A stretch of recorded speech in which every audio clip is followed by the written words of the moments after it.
Well, today we are here again.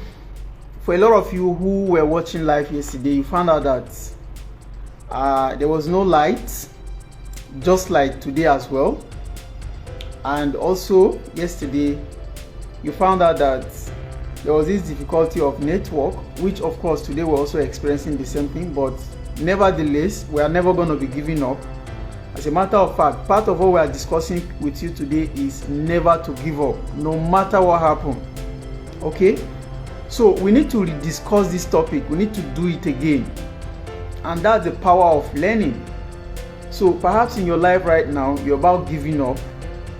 You don't know how best to do it anymore. You are giving up. You are tired. You are frustrated. You are depressed because of one challenge or the other. What you probably don't realize is there's always a way out.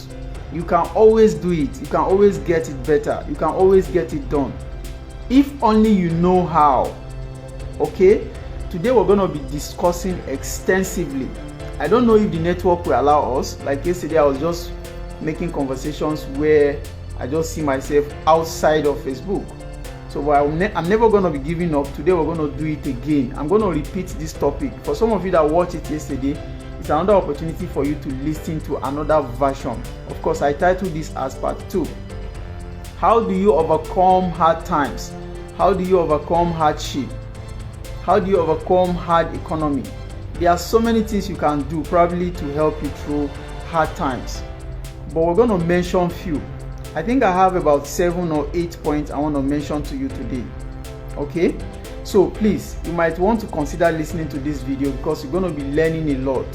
I hope that you'll be able to do it within 15 to 20 minutes. Now let's get started.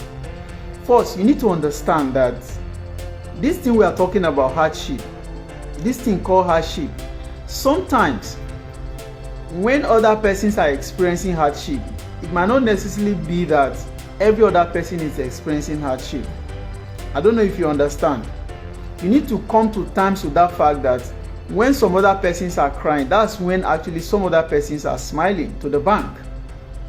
And the thing is, the amazing things about it is, you can choose to smile if only you know the how.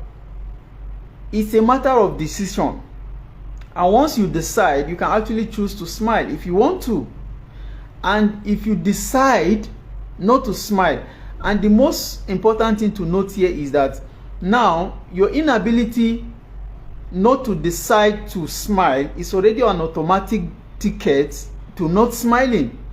Like what I tell people is that you don't actually need to plan for poverty. You don't need to plan to fail. Your inability to be unable to plan is already an automatic ticket for you to fail. And if you found out a lot of people, more than 95, if not more than that, percent of people on earth never plan for whatever they want to do or what they are supposed to do and how they are supposed to do it. They just allow life to just happen, things just happen, and then they are just there. Do you understand? If you want to live life like that, I tell you that you're going to regret it because you are never going to be achieving anything, especially what you don't set target for or what you are not prepared for.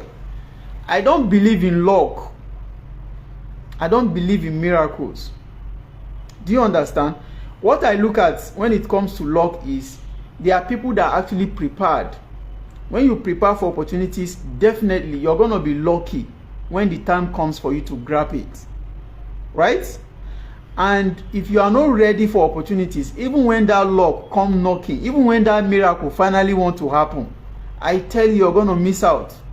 That's why I say I don't believe in it. I believe in preparing yourself to be able to see the law, because the preparation you put in, your ability to be able to get yourself ready for the opportunities, is actually the miracle itself. So let's get started. A lot of you have been complaining, and that's why I decided that even if yesterday network does not allow us, today we're going to come back to this topic and discuss it extensively. There are a lot of things you might need to consider if really you want to go through this hard time. Right? Number one thing is, before I continue, before I even mention the first point, you need to understand that hardship, it depends on where you are standing and your definition to it. Why I said where you are standing is the fact that You might possibly even, some people are experience hardship all through their lives. They are experience hard economy all through their lives because they are always struggling with their finances. So such people, each time you want to mention to them that there's hardship now, there's recession now, there's hard economy, or the economy is not working, they don't understand it. They have been this way all their lives. But I want to believe that if you are living in countries like Nigeria, currently you should be feeling the heat, no matter who you are. Especially because the fuel price has changed, the price of food items have changed, have skyrocketed a lot.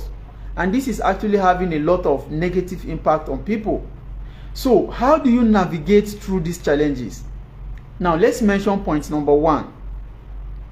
You must actually live below your income. You must learn to live below your income, right? Or I will say you must rise above waste.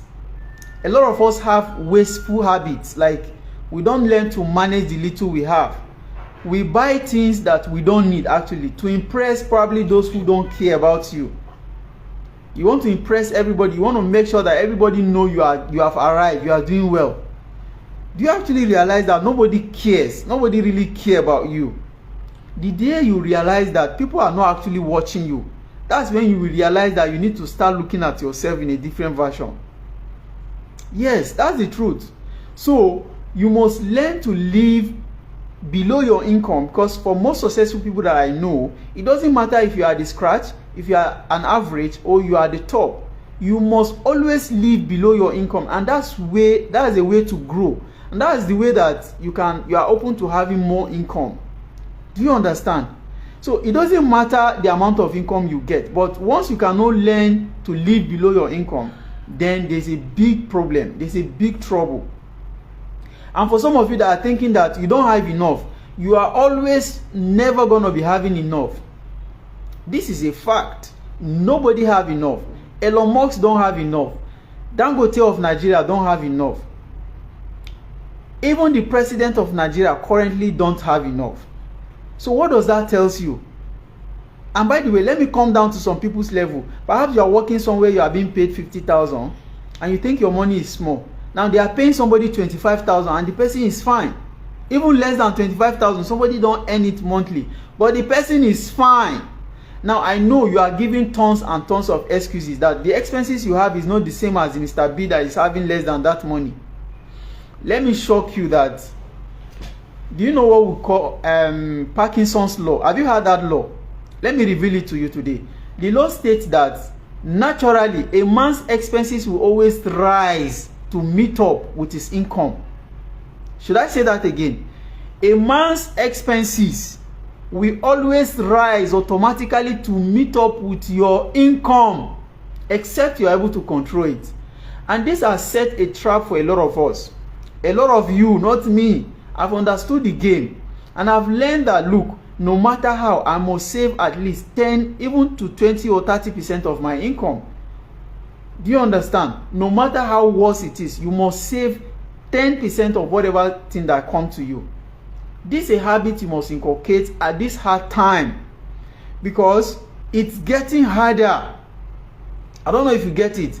If you think you are not ready right now and you can't do it right now, I'm telling you that in the few years to come, it's gonna get harder and tougher. So what are you going to do about it if you are not ready to actually walk your way through the hardship? By the way, if you decide that you want to walk your way through it, or you decide to stay back, do you know that in both cases you're actually taking a risk, a very big risk? And the biggest of the risk is when you actually stay back. If you don't understand this, I don't know how best to explain to you, but you must live below your means. 10% of whatever you are taking is not for you. It's a seed for your future. Even in the hard time, you must learn to inculcate this. So the next thing is you must learn financial knowledge. You must have what we call financial intelligence, and that helps you to manage your money. What should you spend your money on? Why should you even spend it in the first place? And each time I talk about financial knowledge, one thing that comes to my mind is what we call financial intelligence. What we call liabilities and what? Assets. You need to understand that stuff.